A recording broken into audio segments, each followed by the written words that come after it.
Arnold and Chris Wells. Great. Do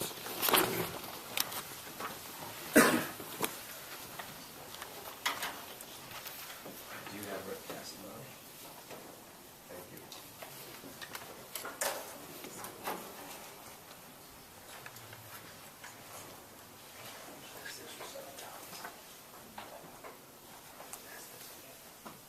I'm trying not to go over the wire. Thank you. Sorry. Okay. Members of the committee, I am, for the record, Chris Wells, Senior Director of Policy at the Society for the Protection of New Hampshire Forests. Thanks.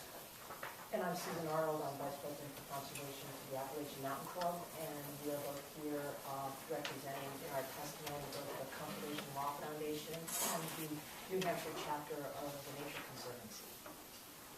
And we're really here to address the amendment and the kind of process-oriented effort that we think this amendment represents. It's not about particular projects. It's about how do we better improve the siting process in New Hampshire to make sure that the kinds of concerns that a lot of what we've heard today are at least looked at initially.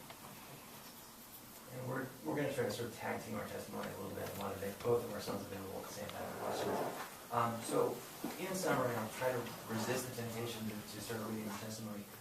Our four organizations work over a period of a couple of weeks in consultation with Senator Bradley to give some feedback on the proposed amendment. Again, our testimony is restricted to the amendment that Senator Bradley has introduced today.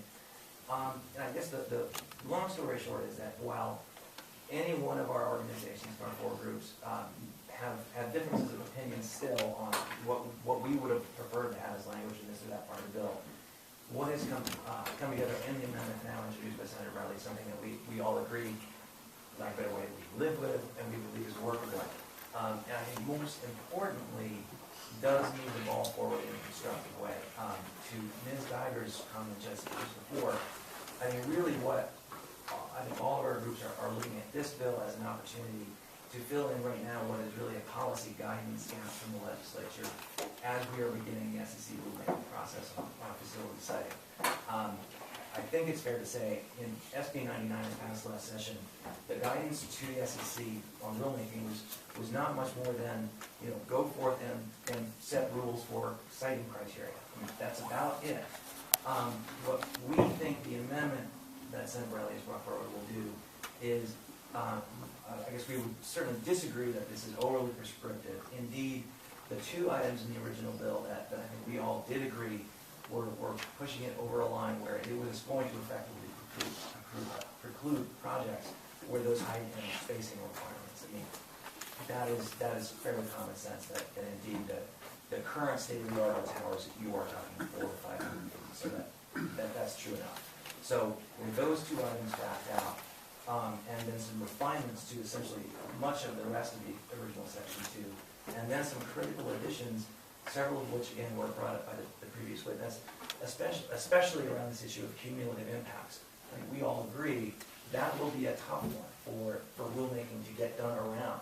Yet it is in many ways the heart of the matter of where the state is right now, because we do have, at least in one geography right now that you've heard quite a bit about already, and we'll hear more about. You do have multiple projects essentially kind of lined up to, if they were all permitted and built, to be concentrated in a fairly limited geographic area. So that is where we are. And so this is the time to do it. So that's why we think that's strongly that's important. So I will sort of stop there, other than just to say again, we also had a lot of back and forth about how prescriptive or not prescriptive this bill should be. And I think we do agree that the rulemaking process, again, which is just now getting underway, and at least as of now is supposed to be and needs to be done by the end of this calendar year, we really need the legislature has the opportunity, and this is the right moment for the legislature to say, here is essentially a framework around which the SEC can do rulemaking that it really does not have currently. So I will stop with that and take the rest of the way. Sure. So I just wanted to reiterate that our four organizations are here again in support of the amendment, and that we all are believers that appropriately previously cited and conditioned land-based wind projects that will reduce the use of fossil fuels and address issues like greenhouse gas emissions are a tool that we should have as a state. But we are very concerned that the current process for siting wind energy facilities, and for that matter, any energy facility, is inadequate. And that's what SB 99 was passed to do. That's why we have just now, the initiation of a rulemaking process. But one thing we have heard all along from members of the SEC is concern about a lack of guidance about what those rules should encompass. And while Senator Bradley's bill does not encompass all possible things that a rulemaking should address, it certainly captures many of the important issues, not only for wind, but we would argue also for the majority of all energy projects when you're looking at siting them. And so we would actually also encourage the committee, when looking at Senator Bradley's amendment, to consider whether it should be expanded to be a direction about the parameters for the siting of all energy facilities in the state. Those particular issues, and I think a good example is the shadow flicker one, that aren't applicable to anything really but a wind energy project. So the SEC, that doesn't have to get addressed in the rules around siting of gas plants or biomass plants. But in general, all of the parameters and all of the issues addressed in Senator Bradley's amendment, we do well to have those same issues addressed in any siting consideration for any energy facility in the state of New Hampshire. So another thought to put on the table, particularly to be consistent with the charge of SB 99 to the SEC, which is a rulemaking for the siting of all energy facilities, not just wind, is can this bill become a vehicle for providing guidance for all of that broader process, not just wind. But obviously, this is crafted around wind, and there are some specifics to it that we think are very important that address the specific challenges of appropriately siting wind power in the state. I just wanted to emphasize that. And finally, one further clarification is we are addressing the amendment, which is Section 2 of the bill, and the 4 organizations that are on this testimony are not endorsing as a group Section 3 of the bill. Which is the landowner here. There's essentially a range of opinion among our group, so we are remaining silent on that issue.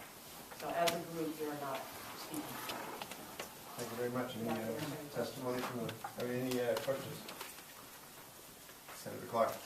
Yes, to come back and recognizing the lack of unanimity around this property guarantee.